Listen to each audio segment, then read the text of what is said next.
From the beginning of time, humans have always looked towards the sky for inspiration and guidance.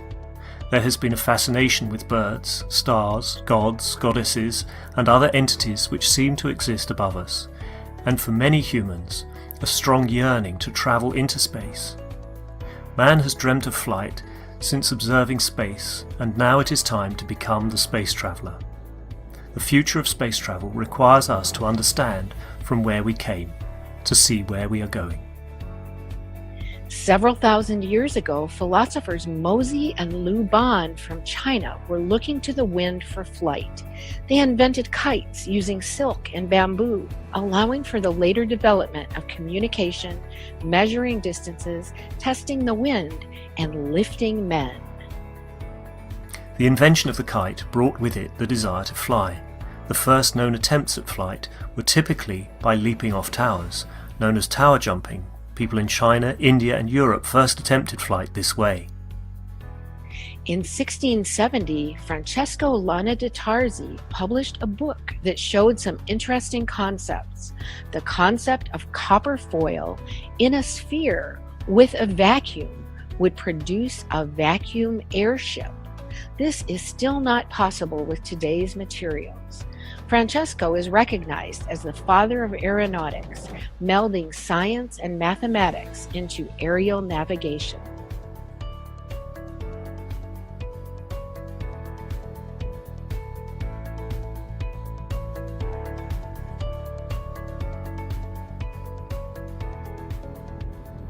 The Chinese are believed to have developed the first hot air device.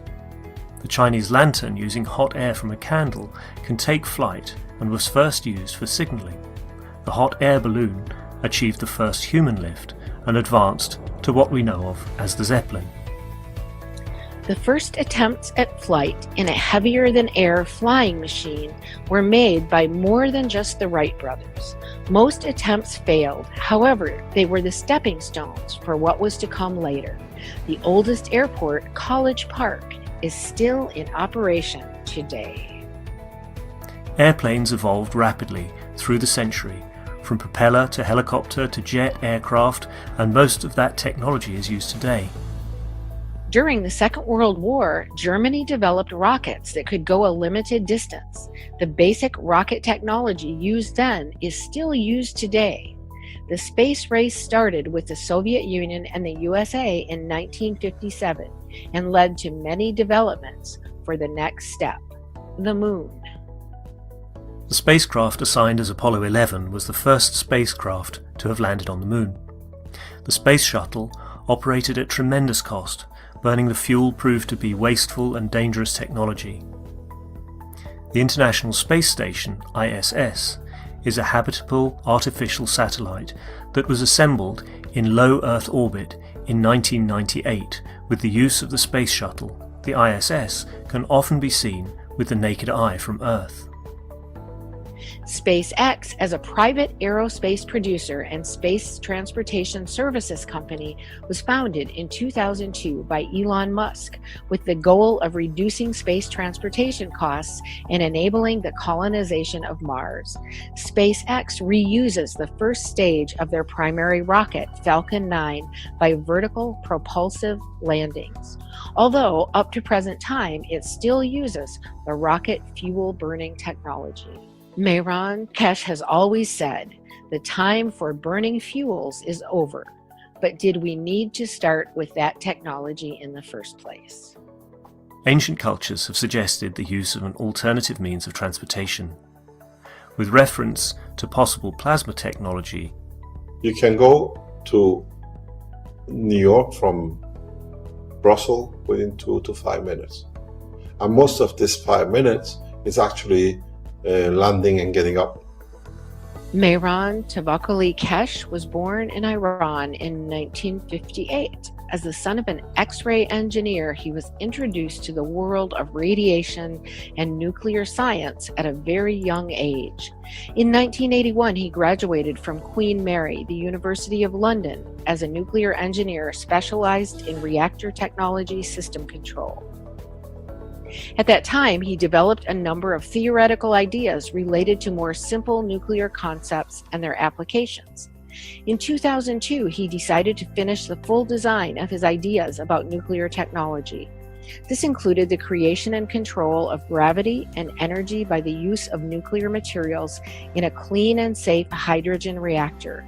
Mehran Keshe introduced the concept of double magnetic fields to explain the magnetic and gravitational field of Earth.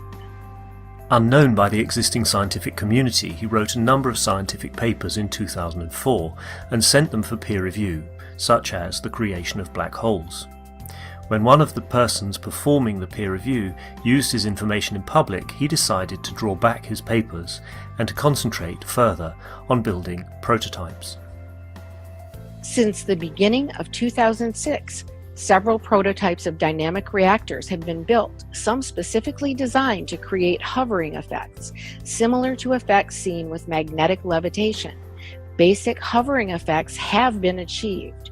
2007 brought the first flight test with radioactive material, in which the patents described the process of the field interactions. The main patent, Gravitational and Energy System, described the initial fundamental aspects of the plasma and uses. This was followed by the supplemental patent, Microplasma Reactors, where further uses and advancements were described. Mr. Keshe found himself in Iran in 2008 and was provided all the resources needed to create the first lift of a plasma reactor managed by the Iranian government. These special rotating gas reactors were used to control the plasma.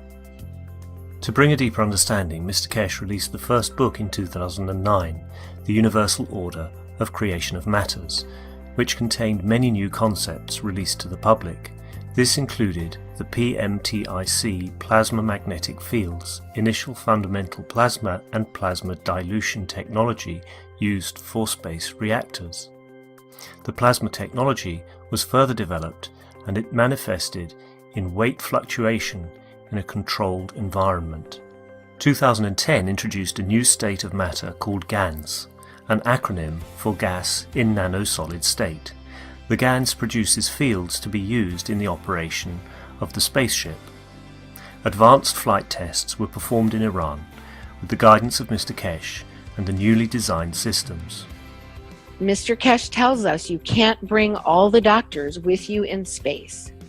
Medical research advanced in 2010 and is still being explored daily all around the world.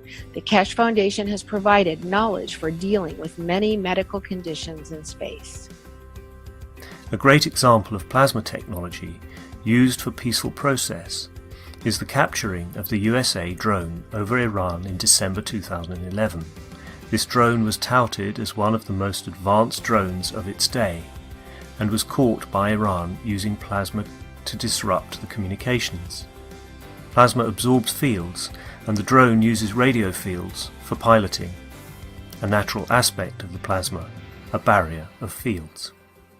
Book 2, The Structure of the Light, was released in 2011. This book brought forward the understanding of the structure of light as a cylindrical plasma where the light is in possession of all magnetic field strengths. Book 3, The Origin of the Universe, was published later in 2011. Mr. Keshe explained the further operation and interaction of different strengths of the same fields, which then leads to the creation of the universe. These 3 books bring forward a much deeper understanding of the plasma science that is applied worldwide by knowledge seekers and scientists in spaceship research and development. There were 2 conferences to release the space technology to governments in 2012.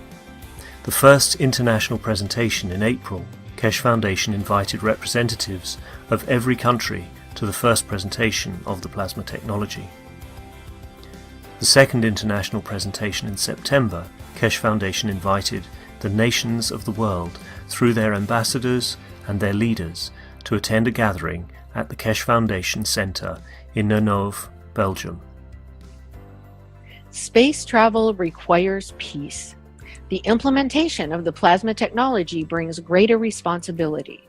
In 2013, Mr. Keshe brought forward the World Peace Treaty. Signing of the peace treaty is a confirmation from yourself to your soul to act correctly in a peaceful manner. In 2014, knowledge seekers came together from around the world to learn from Mr. Keshe, and many different experiments with reactors were performed, including improving the previously developed reactors to fit with the new knowledge, introduction of nano-coated reactors, multi-core GaN systems. The Spaceship Institute lab experiments were streamed live on the internet for all to see. SSI lab tests with reactors showed strong magnetic field pulses up to 129 Tesla and showed significant weight fluctuations. In December, an experiment was performed using reactors built by knowledge seekers from around the world. Italy, Germany, and Canada were involved in field communication tests. The tests showed that fields can interact with each other no matter the distance or time, resulting in instant communication. In 2015, developments for space continued with different aspects of the plasma technology, such as in health, energy, and decontamination. In October of 2015, Mr. Keshe taught a popular week-long course called the Blueprint Teachings about how to build the MAGRAV power units. People from all over the world participated with building their own MAGRAV units and teaching others. With the demand of the Keshe Foundation products from all over the world, a new research center and manufacturing opened in Arizona, USA. Many developments of the technology happened in different parts of the world, and Keshe Foundation USA is no exception.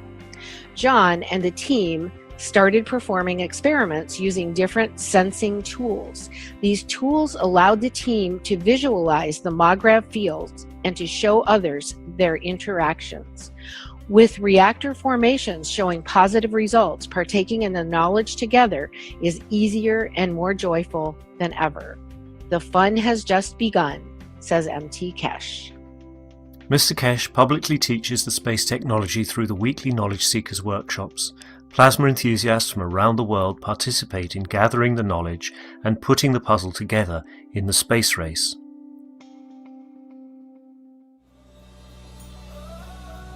All people, irrespective of race, nation or religion, are invited to participate in the exchange of knowledge, thus assisting humanity to live within the ethos of the universe. It is recognized that international cooperation and peace is a prerequisite for mankind to journey into deep space. Individuals and nations are invited to come together in the spirit of collaboration and unity to enable peaceful application and the use of plasma technology for space travel, food, agriculture, energy, transportation, health, and more. We are excited to release the Keshe Foundation Spaceship Blueprint to humanity.